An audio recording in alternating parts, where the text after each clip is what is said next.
Salam Bapak Ibu sekalian, wajah-wajah yang luar biasa diberkati Tuhan.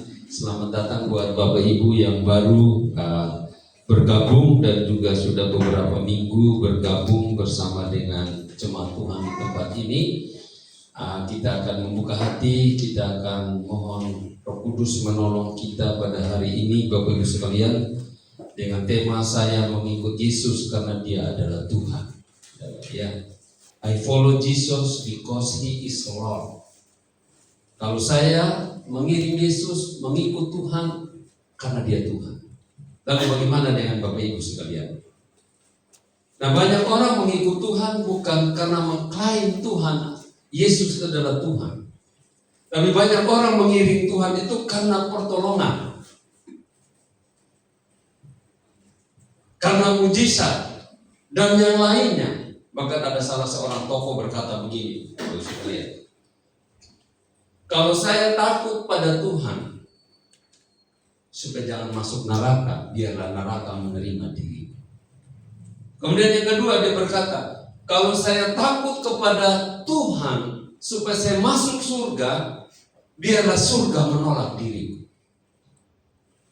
Tapi dia berkata pada yang ketiga, kalau aku mengasihi Tuhan karena kasih-Nya kepadaku, biarlah surga menerima. Jadi hari ini Bapak Ibu sekalian, I follow Jesus because He is Lord. Saya mau mengikut Tuhan, saya mau mengiring Yesus, artinya karena Dia Tuhan. Nah Bapak Ibu sekalian, bagaimana dengan saya dan Bapak Ibu selama ini? Di tengah-tengah hiruk pikuknya dunia saat ini yang kita melihat terus berputar, dari detik beranjak ke menit, dari menit bertukar ke jam, dari jam bertukar ke hari, dari hari juga bergantian minggu, minggu bergeser bulan, dan pada akhirnya terus bergantian tahun. Begitu cepatnya di antara deru mesin zaman dan gemuruh ambisi manusia, ada satu pertanyaan yang begitu menggema di relung jiwa kita yang paling dalam. Siapa sebenarnya Yesus bagi kita? Perlu dipertanyakan saudara. Karena ada banyak orang hanya ya biasa-biasa aja dia juru selamat, oke lah. Tapi jangan salah, perlu dipertanyakan lebih jauh. Siapa sebenarnya Yesus bagi saya dan saudara? Dia bukan hanya sekedar tokoh agama yang baik. Dia bukan juga seorang nabi yang bijaksana. Bukan juga seorang yang sekedar mulia, saudara ya. Tetapi siapakah Yesus dalam hakikatnya yang terdalam, yang harus saya Bapak Ibu pahami. Ini sangat penting, saudara. Perlu ini kita pahami.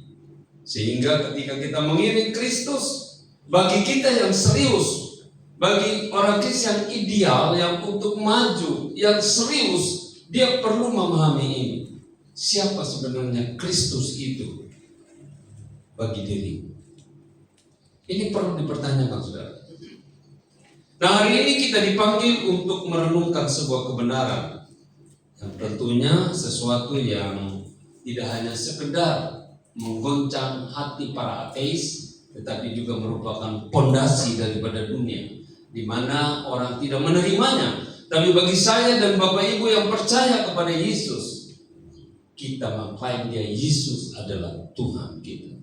Dan karena Dia adalah Tuhan, maka saya dan Bapak Ibu yang merupakan pengikutnya, bukan lagi pilihan di antara dari banyak pilihan, melainkan panggilan hidup yang absolut, panggilan hidup yang mutlak, yang harusnya merenggut seluruh ranah keberadaan kehidupan kita, dan tidak hanya setengah, tidak separuh, tapi sepenuhnya.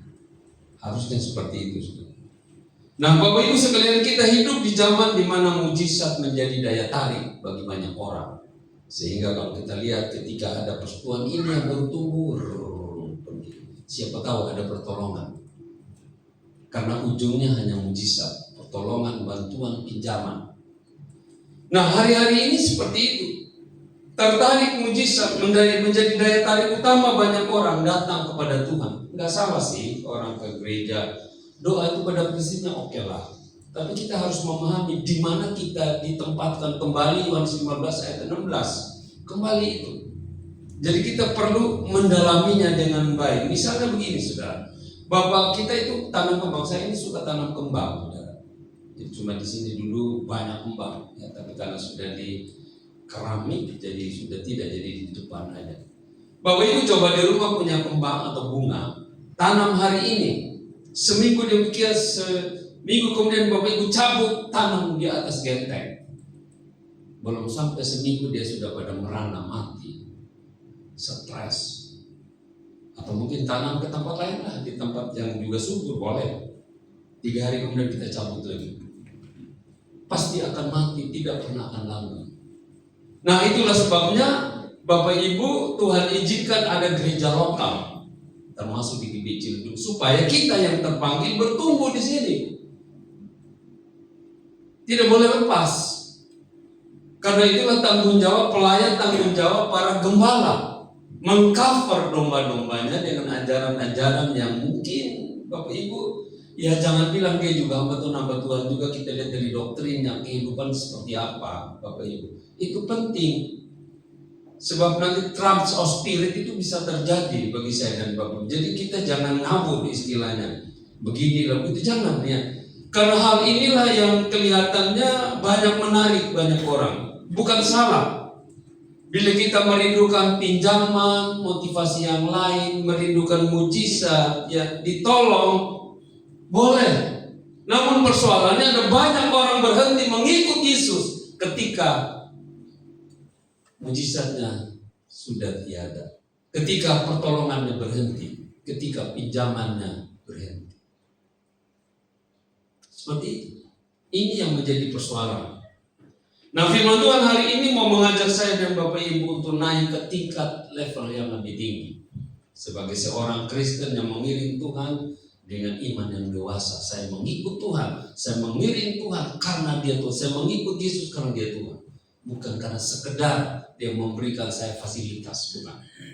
Itu perlu kita pahami. Jadi iman kita perlu naik level. Tidak seperti anak-anak.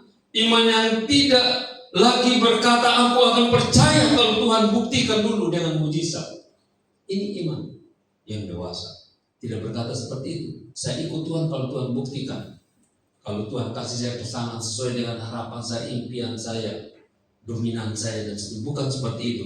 Tetapi iman yang dewasa berkata aku mengikut Yesus karena Dia adalah Tuhan.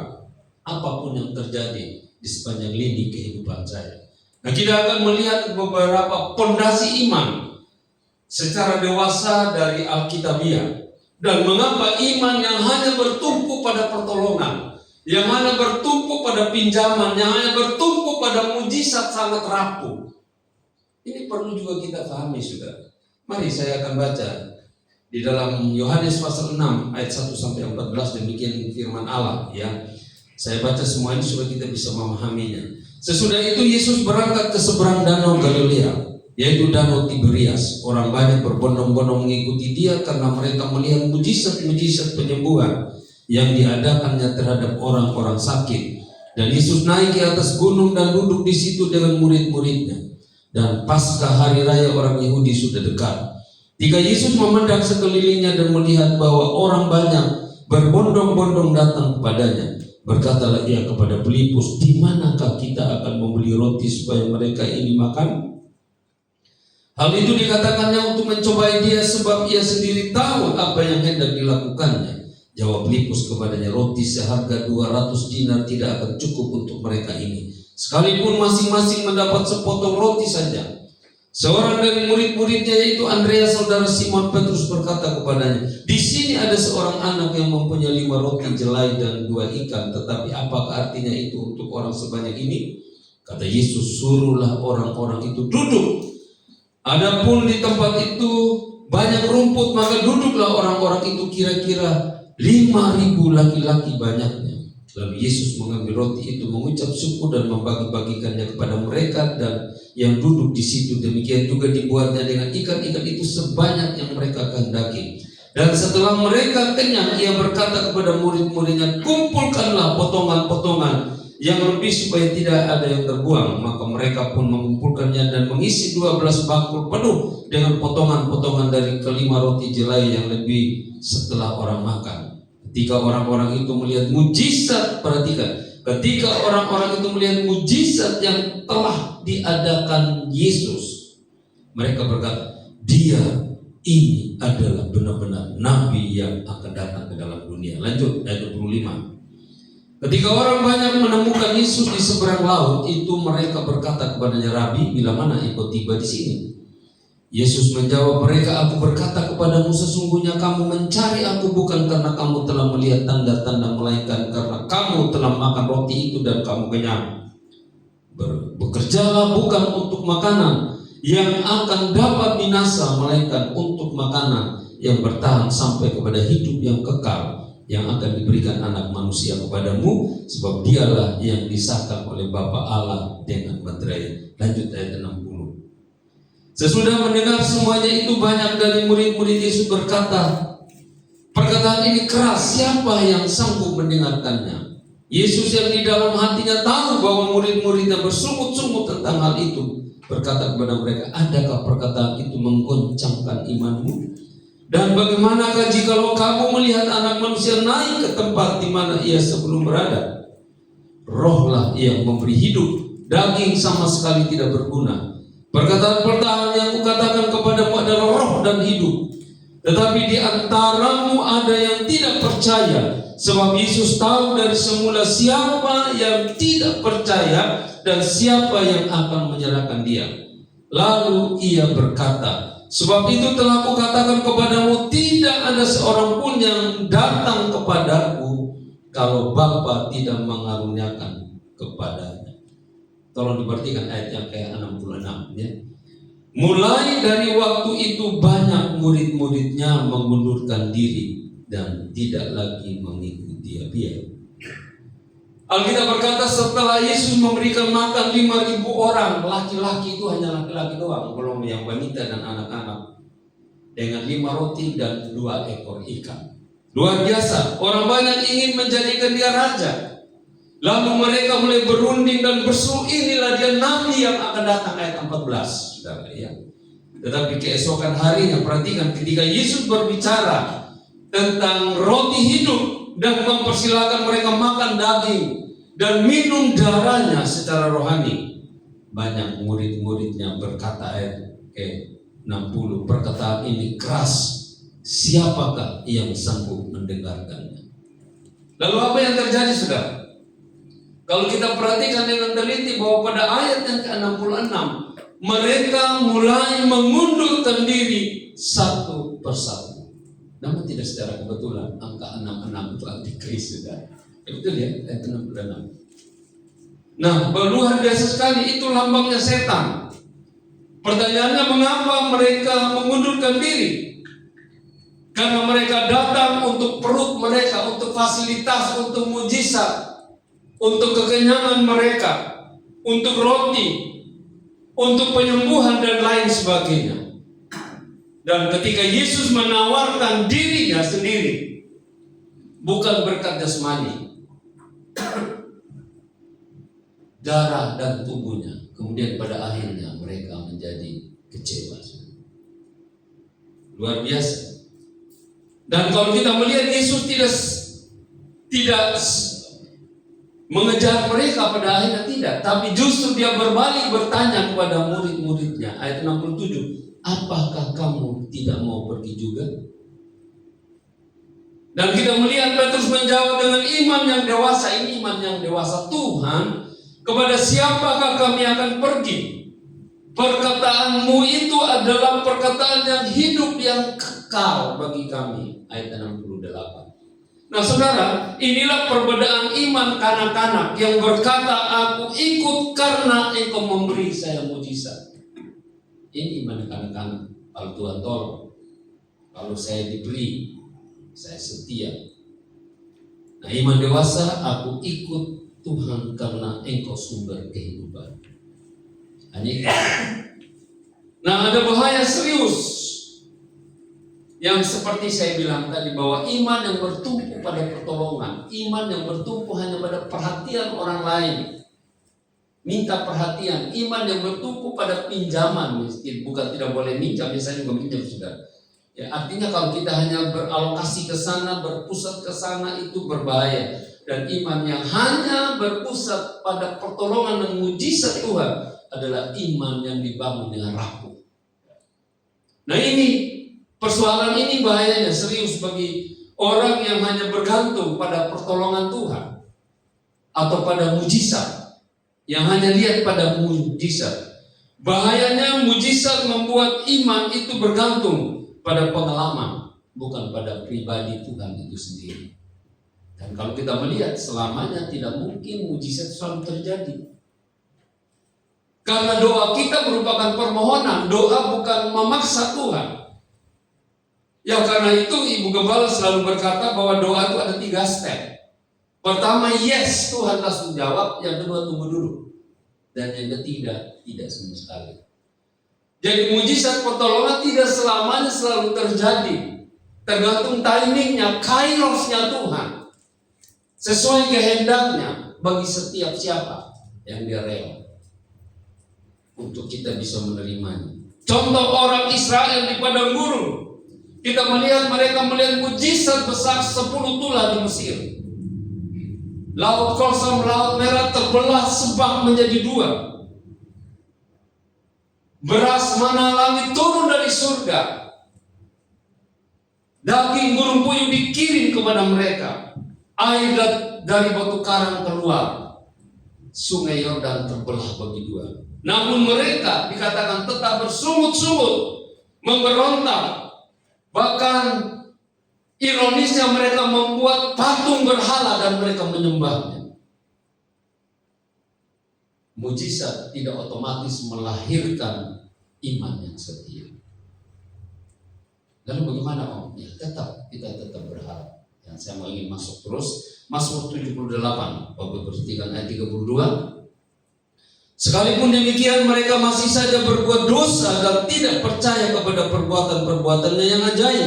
Ayat 33. Sebab itu ia membuat hari-hari mereka habis dalam kesia-siaan dan tahun-tahun mereka dalam kekejutan. Saudara, orang yang beriman hanya karena mujizat, pertama dia akan kecewa ketika mujizat itu tertunda. Kalau orang yang hanya hidup hanya mohon bantuan orang lain, dia akan kecewa karena manusia itu bukan Tuhan, punya keterbatasan. Dia akan mencari kemudian pembuat mujizat yang lain, seperti saya bilang tadi. Orang yang bergantung pada mujizat, pada pertolongan, hanya pada pertolongan dan mujizat dia akan kecewa. Kemudian ironisnya dia akan mencari pembuat mujizat yang lain, ya, termasuk manusia, motivasi yang lain, dan lain sebagainya. Nah, ketika satu gagal, dia cari yang lain. Nah, itulah sebabnya kenapa ada gereja lokal, supaya kita bertumbuh. Bukan dalam arti saya katakan ini mau mengisolasikan domba, enggak. Mau mengcover, karena domba yang suka pergi-pergi itu rawan penyerangan setan. Jujur aja. Yang hanya pergi sana siapa tahu dapat pinjaman gitu, itu naif sudah. Iman anak-anak memangnya dia bisa ngasih kita pertolongan sampai kapan? Atau mungkin karena di sini tidak punya perhatian, lebih baik saya ke sana sudah dapat perhatian. Sampai kapan dia berikan perhatian kepada kita? Memang dia Tuhan? Enggak. Itu iman yang anak-anak. Kalau mau doa-doa di sini, kita habis Senin sampai Selasa berdoa sampai Minggu. Nah, oleh sebab itu saudaraku, jangan hanya berharap pada sesuatu. Ketika mujizat tertunda kita akan kecewa, karena kita hanya berharap pada mujizat, beriman hanya mujizat dan pertolongan Tuhan. Dan kemudian lebih ironislah kita mencari pertolongan yang lain karena hanya pengharapan kita kepada nasabah, kepada langganan, tidak sama Tuhan melalui pekerjaan kita. Kemudian kita mengukur kasih Tuhan dari seberapa banyak berkat fisik yang kita terima, yang menjadi bagian kehidupan kita. Tetapi iman dewasa berkata, Tuhan itu baik. Sekalipun aku sedang tidak menerima mujizat, Tuhan tetap baik. Ini iman yang dewasa. Sekalipun hari ini nasabahku langgananku tidak membayar, Tuhan tetap baik. Harusnya begitu. Jangan mencelok sana, mencelok sini.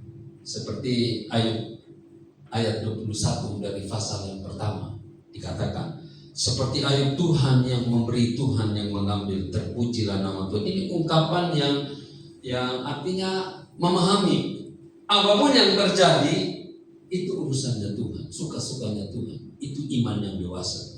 Paulus juga belajar hal ini dalam 2 Korintus 12 ayat 7 sampai yang ke-9. Dia begitu berteriak, berseru, meminta pertolongan Tuhan agar duri dalam dagingnya dicabut, dikeluarkan. Ternyata Tuhan tidak memberi mujizat. Tuhan tidak memberi kesembuhan. Tetapi pada akhirnya Tuhan tetap memberikan anugerah kepadanya yang cukup. Tetapi hebatnya Paulus tidak mencelok sana, mencelok sini, tidak mundur. Dia tetap setia mengiring Tuhan sampai akhir hidup. Luar biasa. Mengapa saudaraku? Karena ia tahu Yesus adalah Tuhan. Bukan sekedar pembuat mujizat, bukan sekedar penyembuh, bukan sekedar memberikan pertolongan atau pemberi berkat, tapi dia adalah Tuhan. Tuhan atas dirimu, Tuhan atas keluarga kita, Tuhan atas gereja ini, Tuhan atas hepengmu, cianmu, Tuhan atas seluruh perjalanan hidupmu. Dia Tuhan. Itu Paulus tahu itu. Nah, kita melihat, perhatikan iman yang dewasa tetap berdiri saat semua mujizat tampak hilang. Itu iman yang dewasa. Seperti yang saya katakan tadi, apapun yang terjadi, Yesus tetap baik dalam hidup ini. Luar biasa, saudara. Bayangkan, krisis terbesar pernah terjadi ketika Yesus sendiri mati di kayu salib. Terjadi di mana? Di Getsemani. Murid-murid yang selama 3,5 tahun melihat mujizat yang dilakukan oleh Kristus, air menjadi anggur, orang mati dibangkitkan, orang buta melihat. Mereka 3 tahun lebih. Tetapi pada saat Yesus ditangkap, krisis kasih terbesar terjadi di Taman Getsemani. Walaupun pada saat itu mereka juga membelanya, tapi dalam perjalanannya Kristus dari Taman Getsemani Via Dolorosa menuju ke Bukit Kalvari, krisis kasih terbesar telah terjadi. Pertama, ya kita yaitu di mana? Ketika kita melihat bahwa tidak ada seorang pun murid yang bersama-sama dengan dia yang kelihatan. Coba perhatikan, ini luar biasa sekali. Mengapa? Karena iman mereka masih bertumpu pada mujizat dan kuasa duniawi. Kita melihat saat Yesus ditangkap di salib, mereka semua lari meninggalkan Yesus.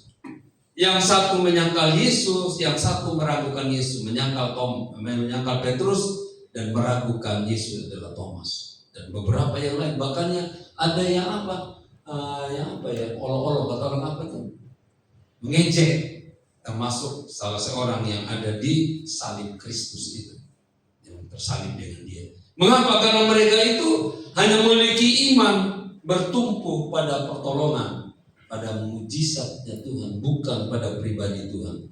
Tetapi coba kita perhatikan, setelah kebangkitan Kristus terjadi, dan terutama setelah Pentakosta, iman mereka menjadi berubah secara radikal. Mereka bukan lagi pengikut Yesus karena mujizat, tetapi karena Dia adalah Tuhan yang bangkit dan berkuasa atas maut dan kehidupan. Buktinya, Petrus yang dulunya takut menyangkal Kristus hanya oleh seorang hamba perempuan, 3 kali menyangkal, 3 kena.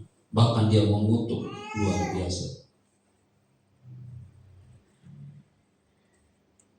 Stefanus dirajam batu sampai mati sebelum Paulus bertobat, yang masih namanya Saulus, dia menjadi saksi.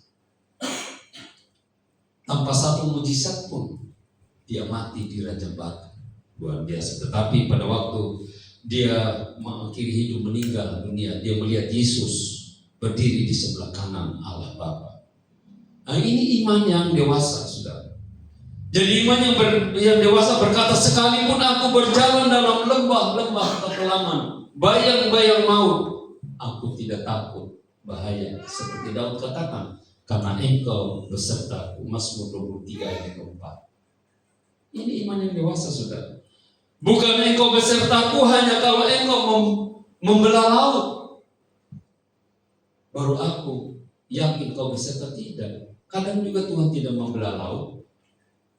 Walaupun ada firman Allah berkata, ketika imanmu hanya sebesar biji sesawi saja, katakan pada gunung ini pindah, gunungnya akan pindah ke dalam laut.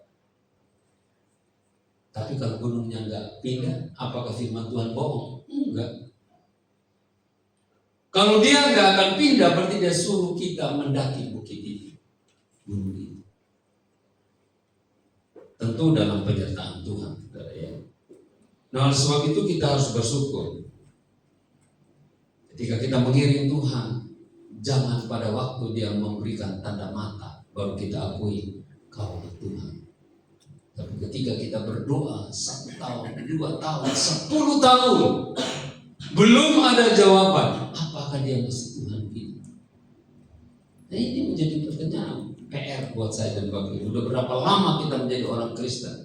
Dan kalau hidup tidak pernah berubah seperti itu, saya khawatir. Waktu kita mengiring Tuhan bukan karena Dia adalah Tuhan, Yesus adalah Tuhan, mungkin karena hanya sekedar mengharapkan pertolongan. Dilihat dari kesetiaan saudara, investasi waktu saudara, intensitas saudara bergumul, berdoa, membaca firman, beribadah, itu dilihat. Kalau memang kita mau jadikan Dia, Yesus adalah Tuhan. Nah, Bapak Ibu, salah satu contoh di dalam cerita pemuda SMA, Sadrak, Mesak, dan Abednego di kitab Hakim-Hakim, kitab Daniel pasal yang ketiga, ayat 16 sampai 18. Saya baca ayat 16 sampai 18 Daniel pasal 3. Lalu Sadrak, Mesak, dan Abednego menjawab Raja Nebukadnezar, tidak ada gunanya kami memberi jawab kepada Tuanku dalam hal ini. Jika Allah kami yang kami puja sanggup melepaskan kami, maka Ia akan melepaskan kami dari perapian yang bernyala-nyala itu dan dari dalam tanganmu, ya Raja. Perhatikan ayat 18. Tetapi seandainya tidak, hendaklah Tuanku mengetahui, ya Raja, bahwa kami tidak akan memuja dewa Tuanku dan tidak akan menyembah patung emas yang Tuanku dirikan. Luar biasa, saudara. Kalau Bapak Ibu baca terus pada akhirnya mereka dibuang ke dapur api. Jangan lihat pertolongan Tuhan itu loh, saudara ya. Ya kalau Tuhan tolong, ya memang Tuhan tolong, tapi lihat dari komitmen mereka, keimanan mereka. Walaupun Tuhan gak tolong, kami tidak pernah akan menyembah patung. Seperti itu, saudara ya. Mereka tidak mengikut Tuhan hanya kalau ada mujizat pembebasan.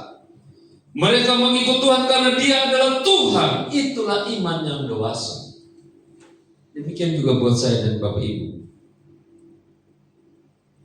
Harusnya memang kita proklamirkan dalam kehidupan kita bahwa mengikut Yesus karena Dia adalah Tuhan, dan itu akan mengubah seluruh aspek lini kehidupan saya dan Bapak Ibu.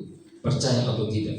Jika kita mengikut Yesus karena mujizat, maka agama itu hanya sekedar transaksi bagi kita.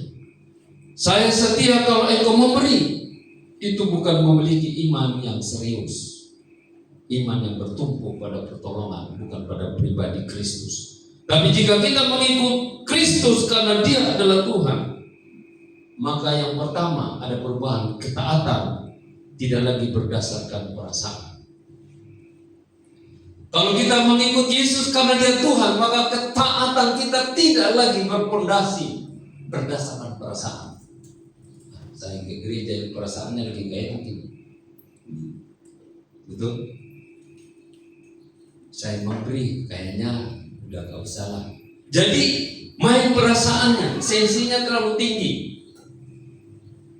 Kalau tidak disapa, tersinggung. Kalau tidak ditegur, seperti itu. Nah, kadang kita merasa jauh dari Tuhan, tidak ada mujizat misalnya. Doa terasa asing, tetapi kita tetap berdoa. Kita tetap baca Alkitab, tetap melayani, tetap memberi persembahan, memberi waktu untuk beribadah. Tidak mencelok sana, mencelok sini. Ini iman yang dewasa. Taat bukan berdasarkan perasaan, tapi berdasarkan pada pribadi Kristus, karena Dia adalah Tuhanku. Karena Dia layak disembah, bukan karena apa yang Dia beri. Perhatikan, tetapi karena siapa Dia sesungguhnya dalam hidup kita. Itu yang paling penting dikoreksi.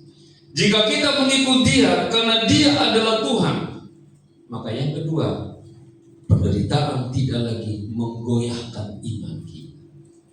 Bapak Ibu lihat ibu gembala tidak pernah sembuh, pendeta doa tidak pernah sembuh. Namanya kita Tuhan. Walaupun Dia sudah memberikan 3 kali mujizat, buta lihat, buta lihat, buta lihat, buta terus. Bapak Ibu ada yang mau pengen coba? Kemarin ibu gembala dengan cucu-cucunya, kenapa sih matanya Popo nggak sembuh-sembuh? Sudah tua, udah rusak sarafnya, no. Oh iya. Sudah doa, saya itu doa terus buat Popo. Nah saudara, itulah kehidupan. Doa itu permohonan, bukan memaksa Tuhan. Memangnya Bapak Ibu lihat ibu gembala kadang-kala tidak mulai-mulai tetap melayani Tuhan juga. Walaupun kadang-kala fisiknya juga selalu terganggu, saudara, karena fisik lemah. Jadi kita perlu memperhatikannya ya. Karena Dia layak disembah bukan karena apa yang Tuhan berikan kepada kita, tetapi siapa Dia sebenarnya dalam hidup kita. Jika kita mengikuti Dia karena Dia adalah Tuhan, penderitaan tidak lagi menggoyahkan iman kita. Rasul Paulus berkata dalam ayat yang ke-8 dari Filipi pasal yang ke-3, segala sesuatu kuanggap rugi karena pengenalan akan Kristus Yesus Tuhanku. Paulus di penjara, Bapak Ibu bisa bayangkan, dia didera, dirajam. Namun di tengah-tengah penjara itu dia nyanyikan pujian di tengah malam. Dia tidak butuh mujizat supaya pintu penjara terbuka, tapi dia tetap setia menaikkan pujian. Karena apa saudara? Karena dia tahu Yesus adalah Tuhan, pasti akan melakukan yang terbaik. Dan pada akhirnya juga Tuhan menolong pada kisahnya. Ada banyak mujizat yang dialami oleh Paulus. Tapi ketika dia berdoa, ketika dia berada dalam kesesakan, penderitaan dan tekanan yang begitu berat, dia tidak memohon itu.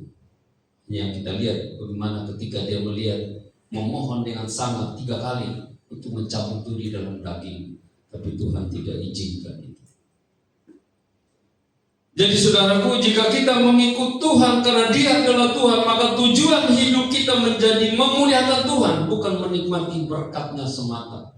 Hidupnya seenaknya, ada dapat berkat jalan-jalan, gak salah. Saya juga jalan-jalan kok. Ya gak usah jauh-jauh kayak Gebang, memandang sambil pelangap pelongong. Gak apa-apa menikmati udara. Kalau boleh teriak yang keras banget, biar lautan mendengar sapaan. Suami saya ini tidak mau dengar saya teriak. Jangan tidak dipasang, orang bilang kita berdiri. Sekali-sekali ke Pangandaran, tapi jangan sering-sering. Karena apa? Kita harus belajar menghargai waktunya Tuhan. Saya bukan tidak bisa jalan-jalan, bisa banget Tuhan. Bisa sekali dengan ibu. Tapi buat apa?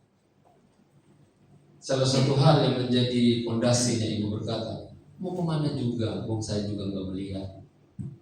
Kamu yang kenyang melihat katanya. Ya puji Tuhan. Dan kita ikut sama-sama berdoa di rumah, mengurus itu, menata kepribadian, mentolerir perasaan kita, mendisiplinkan kehidupan kita. Hidup kita harus lebih baik hari ini daripada hari kemarin. Jadi tujuan kita memuliakan Tuhan. Yohanes 17 ayat yang ketiga berkata, Yesus berkata, inilah hidup yang kekal, mengenal Engkau satu-satunya Allah yang benar. Jadi keselamatan bukan hanya tentang pergi ke surga, garis bawahi, tetapi keselamatan tentang mengenal dan mengasihi Tuhan sekarang ini dan di sini, di gereja ini, di dunia ini. Sebab kalau di surga kita sudah terlambat. Disinilah kita harus berubah. Disinilah kita harus bertobat. Kita harus berbeda dari orang lain. Karena di surga tidak ada lagi waktu untuk bertobat. Iman dewasa membuat hidup kita stabil, tidak naik turun seperti Scooby-Doo, lompat sana, lompat sini.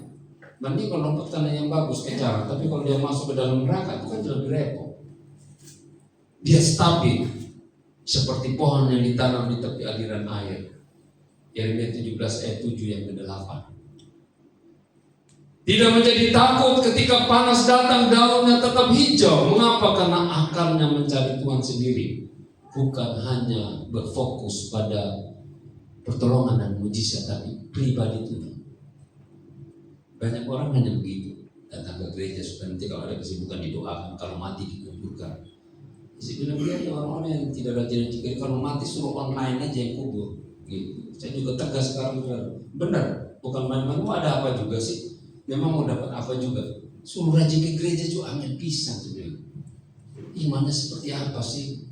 Tapi kalau pengen ini, pengen maunya tangan di bawah melulu, harus diperhatian, harus dibelai, harus kayak begitu, ampun Tuhan. Kalau saya Tuhan yang udah habisin, minta cekik, dapat di belakang pasar. Ini benar. Teruntuk karena bukan saya Tuhan saudara. Udah dipelihara, udah disabar-sabar 29 tahun. Bayangkan, belum berubah. Dari 25.000 baru persembahannya berubah 100.000, 29 tahun guys. Bayangkan, iman di mana itu? Bukan untuk saya loh. Saya hidup pada anugerah Tuhan udah pasti. Ya untuk bayar-bayar AC, para pelayan, kasihan mereka. Mereka pontang-panting, part time jadi full time. Karena mengasihi Tuhan. Lalu Bapak Ibu mau gimana? Duduk lama-lama aja, asal pulang, makan MS itu doa-doa mereka. Kita harus hargai itu saudara. Kita harus seperti akar pohon yang sungguh-sungguh. Nah karena itu Bapak Ibu sekalian, perlu kita mengaplikasikan dalam kehidupan kita. Mari kita bertanya secara jujur kepada diri kita sendiri. Jujur hari ini. Apakah saya dan saudara masih beribadah jika Tuhan tidak pernah menjawab doa kita? Setahun, 2 tahun, 3 tahun, dan seterusnya. Masihkah kita beribadah? Tunggu dulu lah. Orang Tuhan kasih berkat saja sama dia, sedang membangun rumah misalnya. Itu gak bisa gak ke gereja sebulan, 2 bulan, 3 bulan. Sudah sekalian dia udah mati dikubur di rumah yang baru. Aneh saudara. Yang kedua, apakah saudara masih memberi persembahan jika keadaan keuangan kita semakin sulit? Tantangan.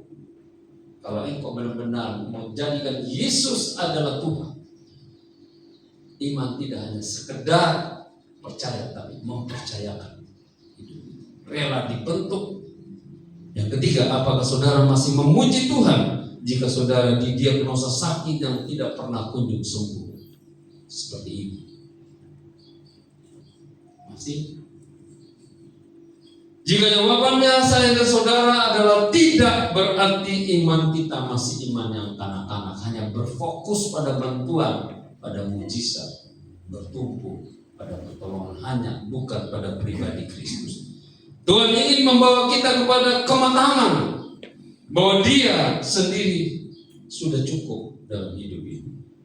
Ingat ya, Yesus berkata pada Thomas dalam Yohanes 20 ayat 29, karena engkau telah melihat aku maka engkau percaya. Berbahagialah mereka yang tidak melihat namun percaya. Ini berarti mengandalkan iman yang percaya mempercayakan. Iman dewasa adalah iman yang bahagia sekalipun tanpa adanya tanda mata dari Tuhan, pemberian pertolongan, tetap bahagia. Sama seperti Daud ya, Bapak Ibu kalau baca ayat-ayat terakhir ya, Mazmur 62 ayat 2-4 berkata gini, ya Allah, engkaulah Allahku, aku mencari engkau, jiwaku haus kepadamu, tubuhku rindu kepadamu, seperti tanah yang kering dan tandus tanpa air, sebab kasih setiamu lebih baik daripada hidup.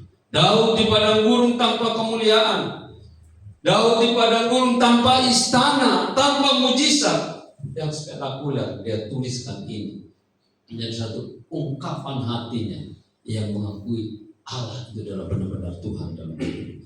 Daud tidak berkata, aku mencarimu karena engkau memberi mujizat. Ia berkata, kasih setiamu lebih baik dari hidup ini. Itulah iman yang dewasa. Saudara, jika hari ini saya dan saudara sedang dalam masa sulit, mungkin tidak ada mujizat yang kelihatan, ingat, Yesus adalah Tuhan. Ingat itu. Mungkin saat ini sudah ada yang mulai kuliah, saya dengar ya, kemarin yang walaupun online, perjuangkan itu, semangat. Kita hargai setiap rupiah yang support oleh orang tua, oleh siapapun itu. Sekolah yang baik, saya mau itu enggak sekolah yang terlalu benar, makanya sampai SMA saja. Tapi Tuhan punya rencana yang lain. Dulu saya cita-cita menjadi insinyur pembangunan, tapi ternyata kandas, menyasar di persekutuan doa, berujung pada jadi pendeta. Itulah rencana Tuhan. Saudara, jika hari ini saudara sedang dalam masa sulit, tidak ada mujizat yang kelihatan, ingat Yesus adalah Tuhan. Bukan karena apa yang Dia lakukan untuk saya dan saudara, tetapi karena siapa Dia sesungguhnya. Dan karena Dia Tuhan, Dia layak diikuti sampai akhir dari seluruh kehidupan saya dan saudara ini. Mungkin dulu-dulunya kita menjadi pecundang dosa, tetapi hari ini Tuhan mau jadikan kita pemenang winner dari semua perjalanan kehidupan kita. Jangan jadi pecundang lagi, karena Tuhan mau jadikan saya dan saudara pemenang-pemenang, karena Dia adalah pemenang dalam kehidupan. Tundukkan kepala saudara.